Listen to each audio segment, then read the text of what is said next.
Welcome back to Worth Effort Woodworking. This week I bought myself a new circular saw. FYI, as of this publishing, this particular model is being discontinued and they're replacing it. Supposedly the replacement has 30-40% more power, but this one does everything I want. It was very well thought of over the past few years, and it's on deep discount right now if you can even find one. So I picked up a great deal on a pretty good saw. It's a 60-volt version. And I've been on this kick on converting to these cordless tools from my old cordless one, so I just Craigslist my old one and picked this one up. But all y'all know that whenever you buy a new tool, you end up having to remake all your old jigs and stuff like that. And I threw together this thing probably a decade ago for my circular saw, just out of scrap things on impulse, and I've never upgraded because it's been so useful. It's a Crosscut Sled for my circular saw. So I've got to make a new one for the new saw, so that's what we're doing today.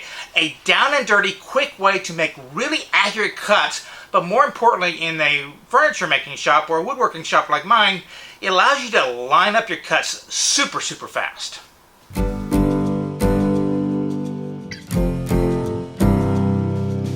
Now this week I'm in the middle of making a router table build video series, and I'm just making it out of the cheapest plywood, and I knew I had to make this crosscut sled for one of the steps in there.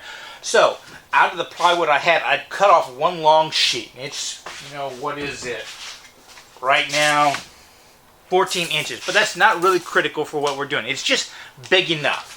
So I just want to cut off a section. I like that crosscut sled that I had on the old one was about 2 feet, and it seemed to work really well for cutting 2x4s or drawer parts or stuff like that, because that's a fairly consistent one. But if you want to make a longer one, you can use these same exact techniques. So real quickly, I'm just going to cut off a little over of a 2-foot section from this board.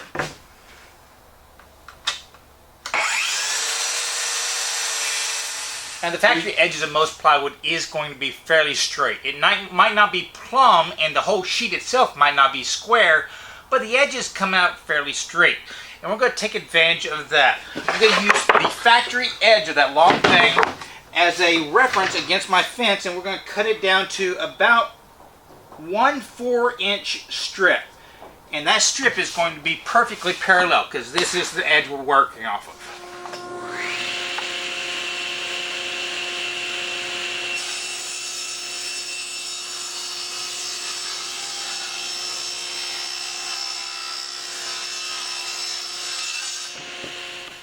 Now your new cut line is now the new reference edge. It doesn't even matter if these are parallel or straight at the moment. This one came off of my table saw. It's perfectly plumb, straight. So we're going to glue and screw it down.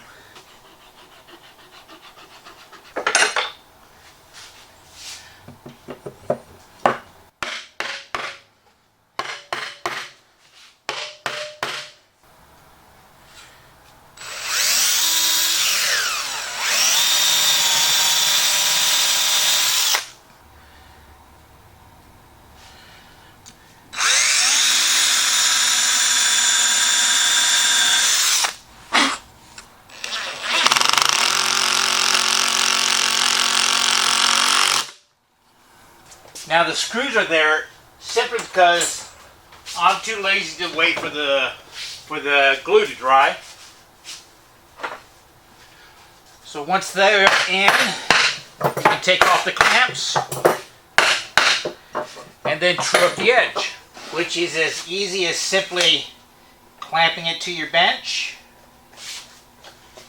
making sure you have some overhang underneath so you don't cut into your bench, and then sawing it off.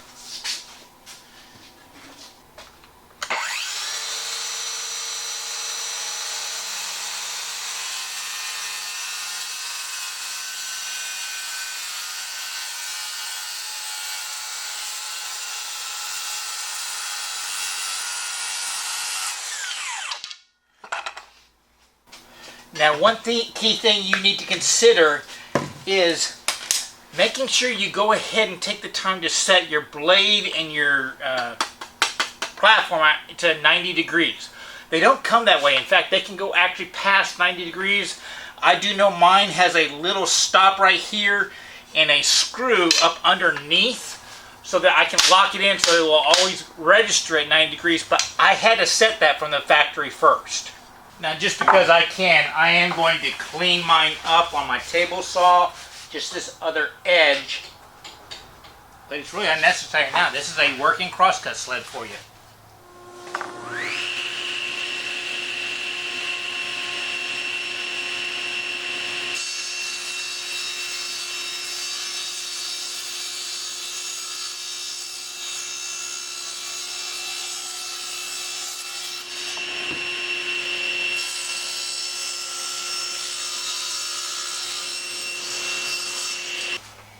A quick round over of the edges just for comfort's sake,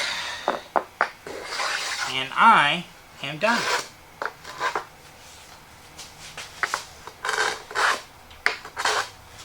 Now you might be asking yourself why you need such a device in a shop like mine. Well, there are situations where I don't feel comfortable cross-cutting on the table saw and I'm too lazy to grab my hand saw or plane or something like that. I just want to get something done quick. Well, I have this router tabletop right here. It is obviously longer than it is wide, and me cross-cutting these ends on that table saw could add some binding and could be something pretty dangerous. So with this simple jig, it is precisely set up to that circular saw.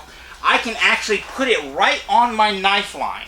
So I know that I can line it up right with my knife line, get it just perfectly set up, and then get as accurate a cut with that circular saw as I could with the table saw. But you're going to have to watch my router table build video to actually see me make that cut. Well, I hope you enjoyed this. Got a few tips and techniques out of that. And if you did, please like, favorite, subscribe, do all those social medias. Visit my website where I sell t-shirts, swag, and stuff like that to help subsidize making these types of tips for you. And as always, remember, it's always worth the effort to learn, create, and share with others.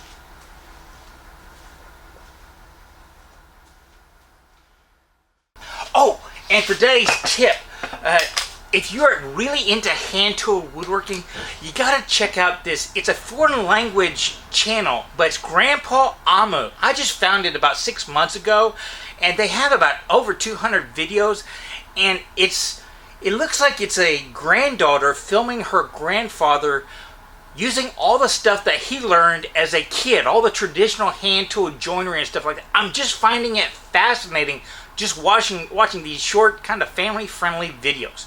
Grandpa Amu, A-M-U. Go check it out.